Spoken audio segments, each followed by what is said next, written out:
Salut mon ami, ici Alliance Baudruche Femoso de la chaîne Design à 2 tutos gratis. Je suis super content de te retrouver dans cette nouvelle vidéo et j'espère que tu te portes super bien. Dans cette vidéo, je t'offre une petite partie de ma longue formation Adobe InDesign Marathon débutant à intermédiaire. Si tu es intéressé par la conception des magazines, des brochures, des flyers et bien d'autres encore, en tout cas cette formation c'est celle qu'il te faut pour pouvoir gagner en compétences dans ce sens. Dans cette vidéo, nous allons nous pencher sur la notion de glyphe pour trouver différentes versions en fait des lettres de nos polices. Et pour cela, on va déjà commencer à bien designer notre magazine. Donc je vais commencer par dessiner tout simplement une image, d'accord? Enfin une zone qui va recevoir une image. Donc je vais déjà prendre cet outil-là qu'on appelle par outil bloc rectangulaire. Ça sera un bloc en fait qui va tout simplement recevoir mon image à l'intérieur, sinon en sens 1. Donc je vais le placer là. On va dire que c'est ici que mon image va s'insérer. Je vais juste déplacer ça un tout petit peu. Voilà. En termes de positionnement. Ok. Là c'est bon. Maintenant, j'ai besoin d'ajouter du texte. Donc je vais taper du texte redonner vie à la terre. Redonner vie. Redonner la vie à la terre. À la terre. Et nous allons toujours continuer à utiliser la police Roboto parce que c'est la police qu'on va vraiment utiliser ici. Donc ça sera en italique. Et je vais vraiment agrandir la taille. D'accord. Comme ceci. Ok. Jusqu'à ce que je vais dire à InDesign, écoute, j'ai besoin que le mot vie soit plus grand que tous les autres mots. Donc ça c'est juste un style que je suis en train de créer. D'accord.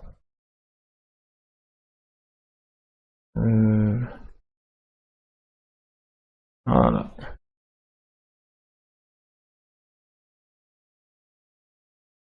Ok. Donc ici, je vais juste insérer une image. Je vais insérer l'image du stade de Quintele. Rapidement. Voilà. C'est cette image-là du stade de Quintele que je vais insérer, que je vais déplacer au niveau de la partie du stade ici. Je vais double-cliquer dessus parce que c'est une image qui est quand même assez grande. Donc je vais un peu la redimensionner. Voilà. Jusqu'à cette taille-là au moins. J'imagine que tu sais déjà comment est-ce qu'on redimensionne puisqu'on l'a beaucoup fait. Ce redimensionnement là. Donc ça devient maintenant juste un jeu pour toi. Donc à ce niveau là, ce que je vais demander à InDesign de faire, c'est de me retirer l'interligne qui est assez énorme ici. Donc je vais agrandir juste un tout petit peu l'interligne. C'est à ce niveau là.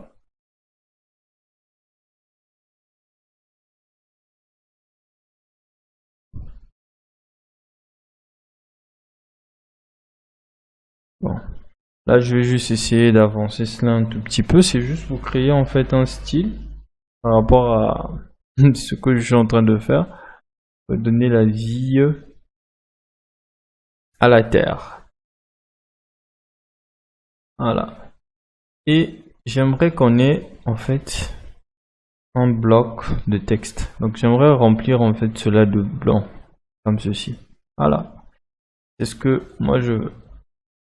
Ok, donc là je suis en train de redimensionner le tout en même temps et je le fais rentrer à l'intérieur comme ceci et je l'agrandis encore au moins jusque là.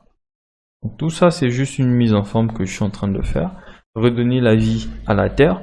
Ensuite le texte qui fâche, c'est le texte qui n'est autre que pourquoi la terre se fâche-t-elle? Pourquoi la terre se fâche-t-elle?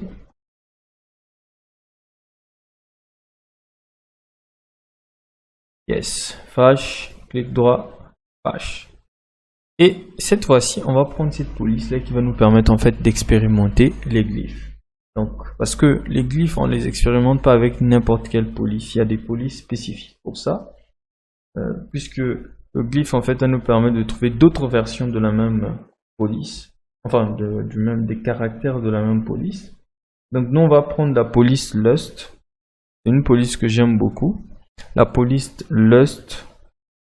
On va prendre le Lust Slim, qui est ici. On va juste agrandir cela un tout petit peu. Ensuite, on va lui donner la couleur qui est à ce niveau-là. Et là, qu'est-ce qui va se passer maintenant? Quelque chose de génial. C'est que si je me focalise par exemple au niveau des lettres, ici, si je double-clique sur la lettre F, tu vois, en sélectionnant cela, regarde, on me propose en fait d'autres variantes du F. Si je prends le F là, tu vois, ça vient de me changer la variante du F. Le A, il est seul. Le C, il y en a pas. Le H, il y en a plein. Ils ont proposé plusieurs H. Donc, je peux prendre par exemple le H là. Ou je peux prendre celui-là, par exemple. Le T, il n'y en a pas. Le A, il y en a. Il y a cette version-là. Il y a aussi cette version-là directement. En fait, c'est de cette manière-là que tu vas pouvoir trouver les variantes des polices, en fait, ici dans InDesign. Maintenant, tu as aussi la possibilité de pouvoir le faire depuis la fenêtre glyph. Donc, si je vais dans fenêtre, je vais chercher tout simplement là où c'est écrit caractère. Ça se trouve au niveau de... On est dans éditorial, non pas du tout. Ils ont mis ça au niveau de texte et tableau ici. D'accord? Tu vas juste rechercher ici glyph. Dès que tu cliques dessus, on te sort la fenêtre en fait des glyphes. Alors ici, il faut que tu fasses vraiment une recherche. Donc quand tu sélectionnes par exemple un texte, ici on te propose les différentes variantes du mot, plutôt de la lettre. Donc si je double-clique, ça me change cela. Je double-clique, ça ajoute. Donc moi c'est pas ce que je veux faire. Moi je veux travailler avec l'élément qui a été double-cliqué. Je veux repartir au niveau de ce style-là. Donc c'est comme ça en fait que tu peux utiliser les glyphes pour pouvoir modifier les styles, donc les versions en fait des textes que tu as. Il suffit juste de double-cliquer sur la lettre. Ensuite tu attends. InDesign te propose la suite des lettres s'il y en a bien entendu. A tout de suite dans la prochaine vidéo. Si tu viens de me découvrir par cette vidéo, n'hésite pas à t'abonner à la chaîne, à activer la cloche de notification pour ne rien louper des prochaines vidéos qui seront postées, mais aussi à me laisser un petit pouce bleu parce que ça me fait plaisir et ça aide aussi au référencement de la chaîne. Dans quelles circonstances est-ce que tu peux être amené à utiliser un texte de substitution? C'est quand il s'agit par exemple de donner un aspect visuel de ta mise en page. Par exemple, tu veux déjà montrer à un client que voilà, il y aura du texte à ce niveau, il y aura tel nombre de colonnes par rapport à telle chose et telle chose, mais tu n'as pas encore un vrai texte. Donc, il faut d'abord placer un texte de substitution à la place. D'ailleurs, si tu t'en es même rendu compte quand on a utilisé le modèle dans le projet 2, il y avait des textes de substitution à ce niveau parce que c'était pas des textes liés à l'entreprise. Sinon, à ce que toi tu es en train de faire ici, comment est-ce qu'on va le découvrir? C'est pas possible. Donc, c'est là où on va utiliser les textes de substitution. Alors, il y en a plusieurs qui existent, hein, que tu vas retrouver en ligne. Et le plus courant, c'est ce qu'on appelle par le lorem ipsum. Le lorem ipsum, c'est tout simplement ce genre de faux texte là, où il y a un titre, d'accord, et il y a le paragraphe concernant le titre. C'est toi qui détermines le nombre de paragraphes, tu génères, et voilà. C'est toi qui vois ce que tu veux en faire. Tu peux aussi prendre par exemple ce faux texte qui est ici, qui te donne des fausses sections que tu peux utiliser. Donc il suffit juste de faire une sélection de cela, d'accord. Ensuite tu fais un CTRL-C, puis tu repars au niveau de ton logiciel, tu crées ta zone de texte, puis tu fais un CTRL-V, d'accord. Tout va arriver à l'intérieur en lorem ipsum. Maintenant il y a également cat ipsum qui est là, qui te permet de faire approximativement la même chose. Donc là, également, tu vas générer le nombre de paragraphes que tu veux. Ça sera en cat ipsum. Ce ne sont que des textes fictifs. Et le cat ipsum, lui, donne un texte fictif en anglais. Et dans le logiciel Microsoft Word, il y a la possibilité de pouvoir en générer également en français. D'accord? Parce que là, par exemple, c'était en anglais. Donc on peut en générer aussi en français. Donc il suffit juste de taper le signe égal et saisir rand, donc pour random, et on détermine par exemple le nombre de paragraphes. Je ferme la parenthèse, je tape sur entrée et automatiquement le logiciel Word en fait me génère le texte fictif en français ici, que tu peux toutefois aussi copier et coller au niveau de ton logiciel. Mais nous on va pouvoir l'insérer directement depuis InDesign, parce que InDesign aussi a déjà un lorem ipsum en latin qui a été intégré. Donc pour cela, j'ai déjà une zone de texte qui est ici. Qu'est-ce que je vais faire? Je me rends juste au niveau de l'onglet texte, puis juste au fond ici, c'est écrit remplir avec texte de substitution. Et le texte de substitution va se remplir par rapport à la taille en fait du rectangle de la zone de texte. Donc tu vois, là ça vient de remplir cela d'une manière automatique. Et c'est vraiment du texte en n'importe quoi. Et audio, volume, bleu.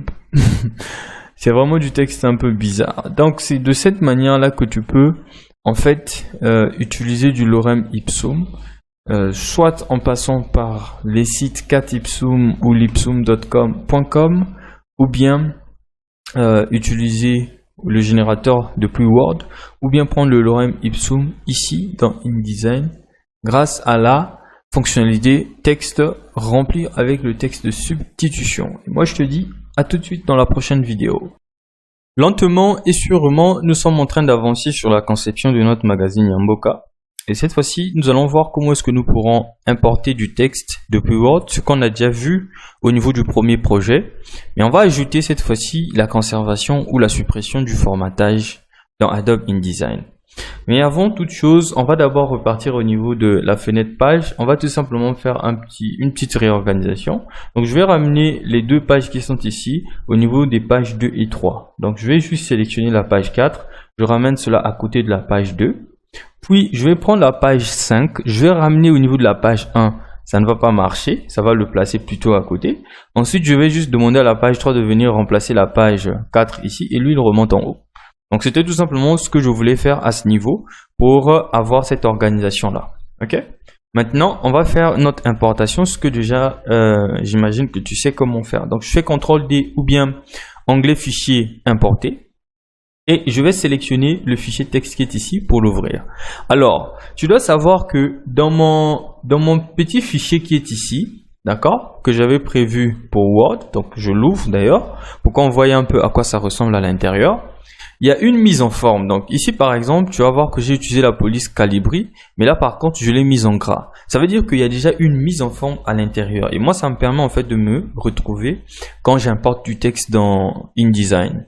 Et on va voir maintenant comment est-ce qu'on peut conserver cette mise en forme ou bien enlever cela. Ça veut dire que si on enlève la mise en forme et même la police qui a été utilisée par défaut dans Word va s'enlever, l'attribut gras qu'on a appliqué ici également va s'enlever. Donc je sélectionne mon texte.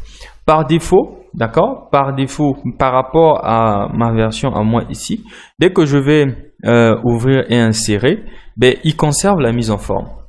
Regarde, tu peux bien voir que j'ai définition de la terre ici qui est toujours en gras avec la police Calibri Bold et ainsi de suite, d'accord. Ça veut dire que ça a conservé en fait la mise en forme source. Maintenant, cette fois-ci, on va voir comment est-ce qu'on va enlever la mise en forme source. Pour cela, on va tout simplement refaire la même chose. Fichier, importer ou CTRL D pour raccourci. Puis, on va sélectionner notre texte de la terre 1. Et si tu le veux, tu cliques ici en cochant sur afficher les options d'importation.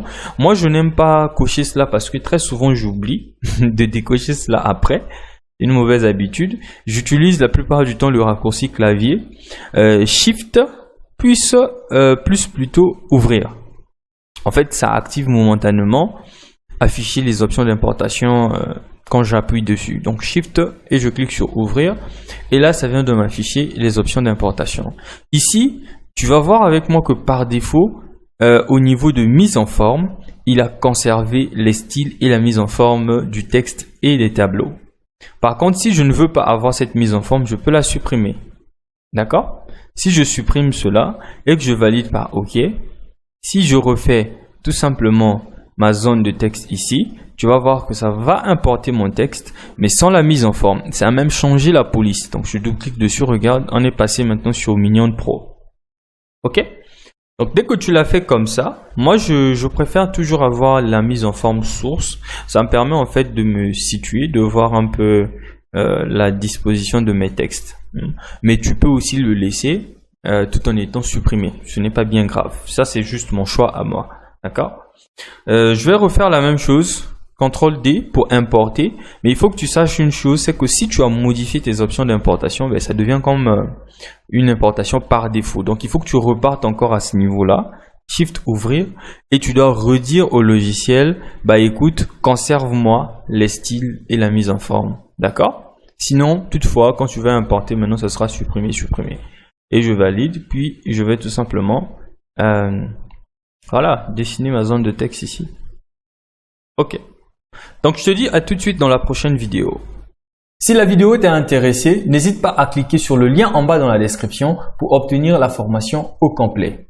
Et moi, je te dis à très bientôt dans une prochaine vidéo. C'était Alliance. Ciao!